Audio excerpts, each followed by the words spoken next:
My name is Jonathon Skavroneck for The Same. I'm here today with Lewis Campbell, who's running to be your Students Association President for the 2017-2018 academic year. Lewis, thank you for being with me today. Thanks for having me. Could you go ahead and just introduce yourself for us? Okay, so I'm Lewis Campbell. I'm running for President of the Students Association. I'm currently a fourth year studying sustainable development. And how are you involved at the university? So within the university, I am part of the Students for Independence Society, and within that I'm the external campaigns convener. A lot of my experience comes from outside of the university, so during my time here I've been candidate for the Scottish Green Party in the 2015 general election and the 2016 Scottish parliamentary election. I was also a candidate in a by-election that happened in 2015 for the Fife Council, and I'll be standing again in this year's local government elections as well. So that's where most of my university experience has been. So it's been inside the university, but also outside of the university as well. Now, do you have any experience with the Students Association itself, legislative, executive, or otherwise? I've never held an elected position at the union, so that's obviously something that I've got to learn about. I think that's fine. I've thought about that, and I think that's something that I can pick up very quickly. Of course, there's a crossover period between the outgoing president and the incoming president, and I think that's when I can learn from the inside a more nuanced view of what the Students Association is like from the inside. So tell us why you believe you're qualified to run what is effectively a multi-million-dollar charity and business.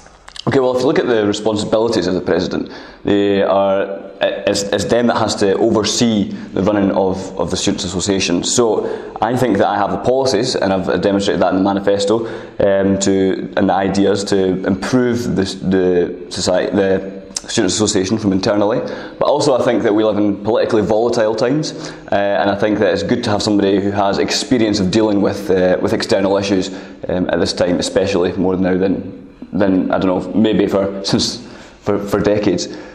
And how do you have that experience dealing politically with external issues? Okay, so I've been a member of the Scottish Green Party since 2014, and in that time I've met some highly influential people, both within the party and outside of the party, who I think have mentored me into being well versed in political issues. So I've been, heavily involved in both referendum campaigns that we've had recently, and I've met people through that, but also through the successful campaign to get Mark Ruskell re-elected as a member of the Scottish Parliament for Mid Scotland and Fife.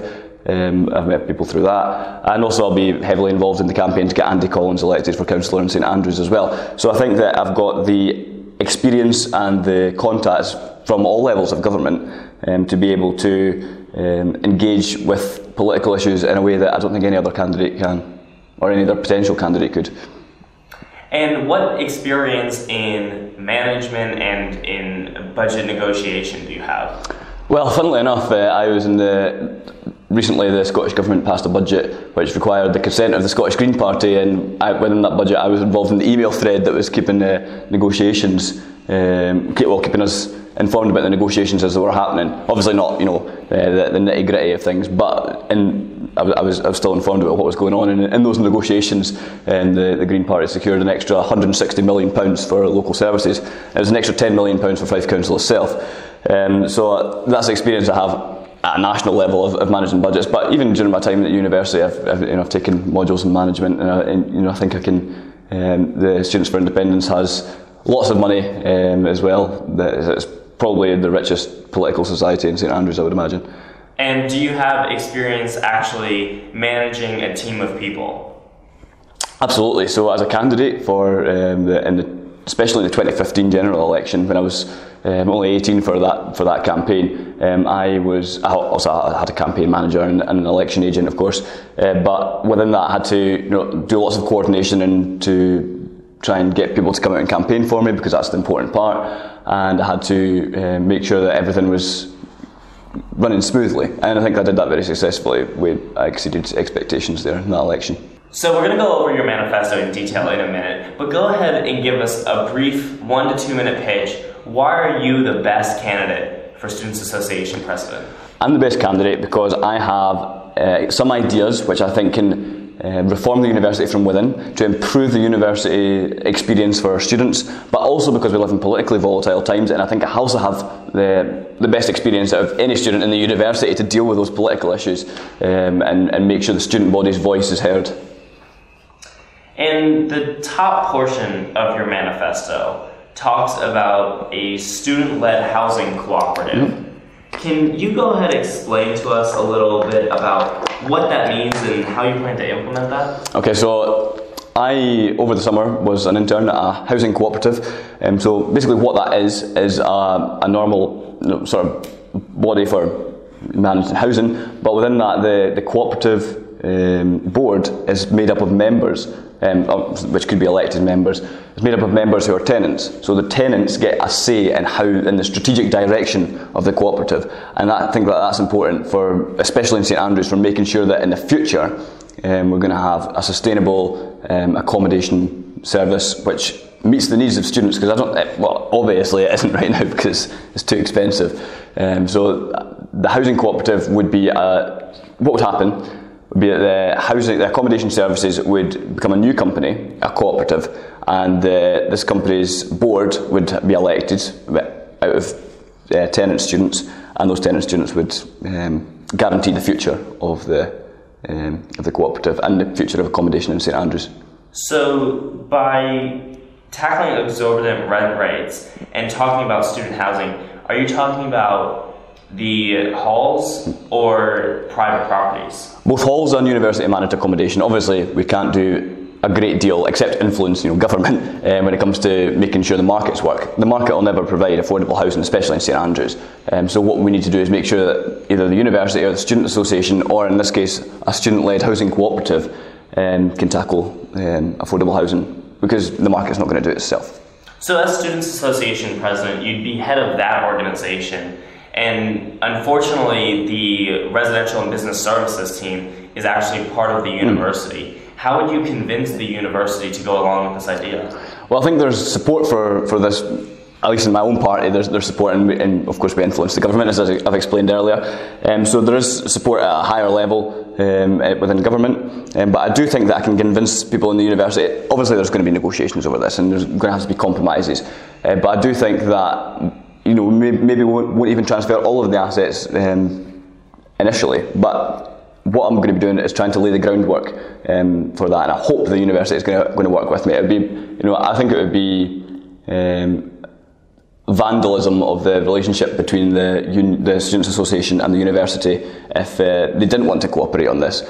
But I think that they will. And I think that if they don't, what we're going to end up doing is we're going to end up having a university managed accommodation service managed by the Student Association, as well as having a university managed accommodation by the university, and they're just going to compete with each other, and it's going to be a mess. So I think that what they should do is cooperate with me on this, and we can compromise, and I'm happy to discuss this with the university, but I think that this is something that they should get on board with, and I think it's something that they will get on board with in order to foster a good relationship with the Students Association and tackle the accommodation problem in St Andrews.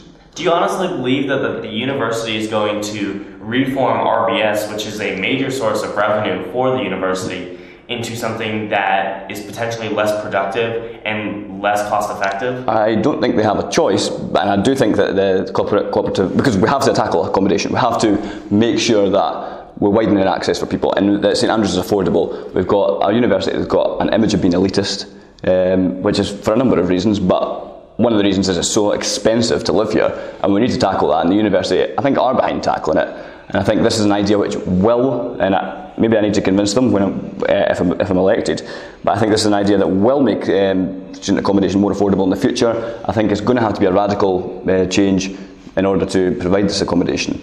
But yeah, so I think that I do honestly believe that they will be cooperative with me on this, and I believe that it's something that is achievable. So obviously that widening access portion is quite important to a lot of students at St Andrews. And one of the main problems that we have is that we don't have enough low-cost accommodation. Mm-hmm. For instance, Albany Park and Andrew Mellville are really the only low-cost options for students. For now. How would your plan increase bed spaces that come in under those large rent prices? So eventually what we'll have is we'll have a cooperative that has so many assets that it will be able to borrow to finance new building of new accommodation, and so we will do, and that's how we'll have more bed spaces. And do you believe that you can achieve this major overhaul of the system in just 1 year? No. What I'll be doing is laying the groundwork for this. This will be going on for many years before we see this come to fruition and we get affordable accommodation in St Andrews. I'm not going to promise anybody that we're going to have affordable accommodation in St Andrews even during the entire time that they live here, because it's not doable.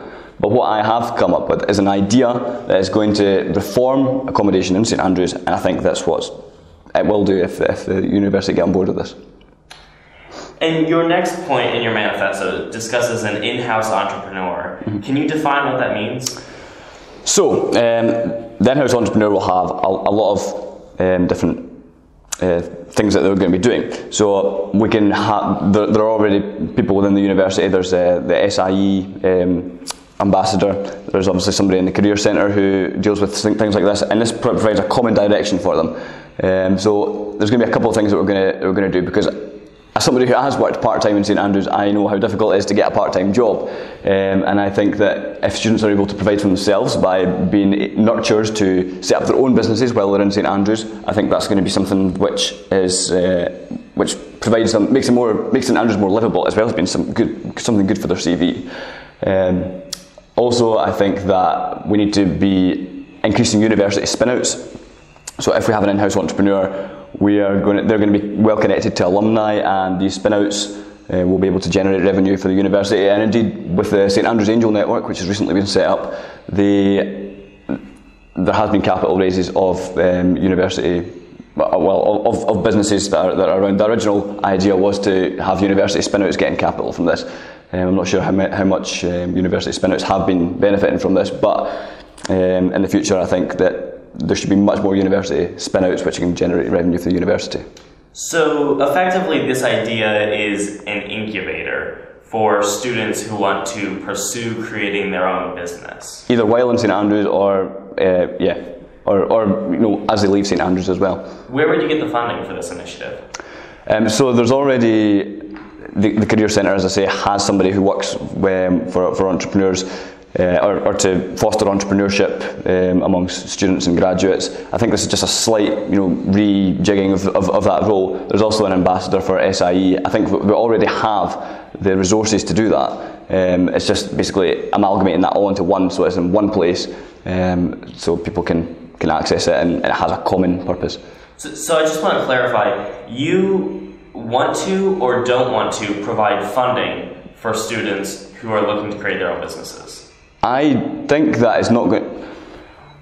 I think that the funding aspect of if they're trying to create their own business can come, I mean, it totally depends on their own business and what their idea is. I think that's a question for the in-house entrepreneurs. How do the students who are prospective entrepreneurs, how do they finance that? And that's something that, obviously there's different kinds of financing, and that's something that the in-house entrepreneur will advise them on. But I don't think it's going to be a costly position to implement. So this in-house entrepreneur, that will be a part-time position for who? Either hopefully somebody within the Career Centre, and that's what I'll be lobbying for. But if not, then it will be somebody within the Students' Association who supports graduates who are looking to get into entrepreneurship. And these spin-outs, you said that they will help provide the university with an extra source of revenue. Mm-hmm. Why, as head of the Students' Association, would you be looking to increase university revenue? Isn't that their job? Yes, it's their job, but as a president of the Students' Association, I have an interest in making sure that the university respects the student body, but also that the university is on the best grounding that it can be, because we all have an interest in this university as students, obviously, and the university has an interest in us. So we need to work together to meet our common aims. And even within the manifesto, I say that I'll be a voice for the student body, but I'll also be a voice for the common good.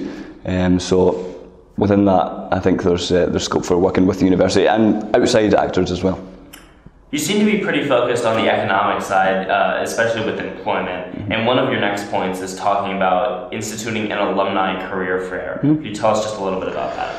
So the alumni is a resource which is a vast resource. I mean, St Andrews is so old, and we've got so many experienced people who who believe St Andrews and go into great things. What I want to do is get them back, because these alumni, a lot of them think St Andrews is the greatest years of their life, and what I want to do is invite them back for careers fairs, maybe not every year, maybe once every 2 years, because obviously that'll be difficult for them if they're running small businesses, or if they're high up in small businesses, it'll be difficult for them to get over all the time if they're far away. But what this will be is a careers fair, I don't know, maybe in Younger Hall or something. It depends how many alumni we get who are interested in coming here and trying to recruit students. So that's what we'll do. We'll have alumni coming to the university to try and find some graduates and to inspire people to say, this is what we've done as alumni of this university and this is what you can do. How is this different from what the Careers Centre already does? So the Careers Centre doesn't provide a careers fair for alumni. This is what we're going to be doing. So it's not like if we have a law careers day, a law careers fair, which is in Younger Hall, and you have all these law firms all about, and they're trying to recruit students. And what I'm going to be having is an alumni careers fair where you can see the diversity just in the room, or the diversity of what the alumni are doing, because they'll all be there at the same time. And I think that these are diverse people and they've got diverse interests and diverse businesses, and I think that having those diverse businesses and open students' eyes to what's possible once they graduate from St Andrews will be something that is inspiring to students. How would you cover the cost of such an event? So this comes into one of the next points in the manifesto, which is for small and medium enterprises that we're going to be working with. I think we can strike better deals with small and medium enterprises, or we should be, because we should be supporting local businesses, even though, again, that's not part of the Student Association, but we should be supporting local businesses in the area. So there's lots of accommodation in St Andrews for short-term stays that we could be working with to get the price down for that. But also, I mean, there are budgets within the Career Centre. I would hope to be working with the Career Centre on this. I don't know exactly what their budgets are, but I'd be hoping to work with the Career Centre on this to make sure that we can get the Alumni Careers Fair to work. And of course, we need to, of course, pilot it first and see if students would be interested, if alumni would be interested. So it totally depends how much money and where we're going to get it from, depending on how much money. So let's talk about making better deals with small and medium businesses in the community. Do you have any idea of what that would look like? It depends on the business. I think there's lots of advertising space within the union that we can use. I think that when businesses come here to put on events, or even to take up a table at Freshers' Fair, it can be very expensive. I think there should be it should be a lot cheaper for small and medium enterprises to come here, to make sure that students who come here, like if we look at the Freshers' Fair, for example. So I would like to see small and medium enterprises who are registered in the St Andrews area come to the Freshers' Fair to see the students and to tell the students about this is what you can do in St Andrews, because not everything you can do in St Andrews is going to be around the university and around the union, and I think that's healthy. We are a bubble, but I think it's time to maybe in some senses burst that bubble and reach out to people, and I think having a greater relationship with SMEs will provide greater town-gown relationships as well. Well, I mean, the Freshers' Fair is solely focused on students getting involved with societies, with sports clubs, with on-campus and student-based activities. You're proposing that we sell ad space and tables to allow businesses to pitch to students at the Freshers' Fair? Freshers' Fair is about especially getting freshers to engage with the university in their first year and subsequent years as well, but especially in their first year, and you get so many freshers at Freshers' Fair. They need to know what's going on in St Andrews, and it's not just what's going on in the university. There's a whole town out there that I think so many students don't get to see, and I think we can foster greater town-gown relationships by making sure that SMEs are involved in things like the Freshers' Fair, but also in every aspect of the union's business. As association president, you also want to tackle the attainment gap. Tell us what this means to you. So the attainment gap is a major issue in Scotland. Basically, the circumstances of your birth determine the circumstances of your life and ultimately your death as well here in Scotland, and I think that's a trend around the world. So tackling the attainment gap would mean making sure that people have access to education, and that doesn't mean just have free tuition fees, which is obviously a thing in Scotland. That means making sure that people have the cultural capital and want to come to St Andrews. One of those points in this tackling the attainment gap section is that you want to support the formation of a university-run nursery. Mm-hmm. Now, Sally Mapstone already created a university-run nursery, and it's already up and running. Uh-huh. how will your nursery be different than the one that's This will be the same. This will be the same nursery. I'm saying I support the nursery, and I make sure the students know about this, and you know, prospective students definitely know about it as well, because I don't think it's something that's advertised particularly well. I mean, I didn't know about it until recently. Okay, and you also talk about proposing a university open day where high school students in Fife can come and experience St. Andrews to help them consider the university. Is this initiative going to be focused solely on students in Fife? It's going to be solely focused on students in North East Fife, because I think that's achievable. I think they can come on school trips to St Andrews in one day, so that's why we'll be engaging with them. And by the time I finish my tenure as president, if I get elected, I want to have every student in North East Fife visiting St Andrews to see what it's like. Now, how will that actually tackle that attainment gap that you speak about? Because doesn't that mean that students who are not in Fife don't get that opportunity? Well, they don't have the opportunity because it would take ages for them to get here on a school trip. I'm saying that this is an easy thing that we can do to tackle to change St Andrews' image amongst prospective students. So that's why it'll be people within North East Fife who can travel to St Andrews within a day and have a day in St Andrews and experience the university, whereas beforehand they might just hear about the university and they might not hear the best things that we want them to hear. It's all well and good if people are coming and looking at St Andrews, but one of the main reasons that people don't attend this university is because of the cost. Mm-hmm. How would you get over this barrier of cost for students in Scotland that couldn't afford the university? Well, I think tuition fees should remain free for Scottish students. I think tuition fees should remain free for everybody. Well, become free for everybody, but that's obviously not realistic right now. But what we need to be doing is tackling the accommodation prices, which is what we will do if we implement a student-led housing cooperative. But I also think that we need to be getting better deals from students by having better relationships with especially small and medium enterprises within the St Andrews area, and that'll hopefully reduce the cost of living if we can foster better relationships and make sure we can get better deals for students. Okay, so let's go back to the housing cooperative then. How will that reduce accommodation prices? Because, well, it'll be up to the student board. So they will students have an interest in keeping accommodation prices low, and so if they're on the board, they'll choose to keep accommodation prices as low as possible. But they're well aware that we need to build more beds. All students are aware of that, and so not build more beds, have more beds, build more accommodation. So they're aware of that, and they'll be able to take the decisions on that. And I think they will take the decision to make it cheaper because that's what's in their interests. And having worked in a housing cooperative myself, I know that this is what happens. And improving sustainability is another large part of your manifesto. Talk about your experience with sustainable development and how you will apply that as association president. Okay, well, I've really enjoyed my time in St Andrews studying sustainable development, and I think that what sustainable development is the reconciliation of the needs of the environment, the needs of society, and the needs of the economy. And so in pursuing sustainable development, that's basically what we mean. So what we should do is we should try and implement that in every area of the union's activity. So obviously I can't go into huge amounts of detail because the union's activities are many and varied. So it's a case of making sure that we are getting right behind any sustainability initiatives that happen within the union. And obviously this is a field that's important to me personally because I study sustainable development, so I'm very passionate about that.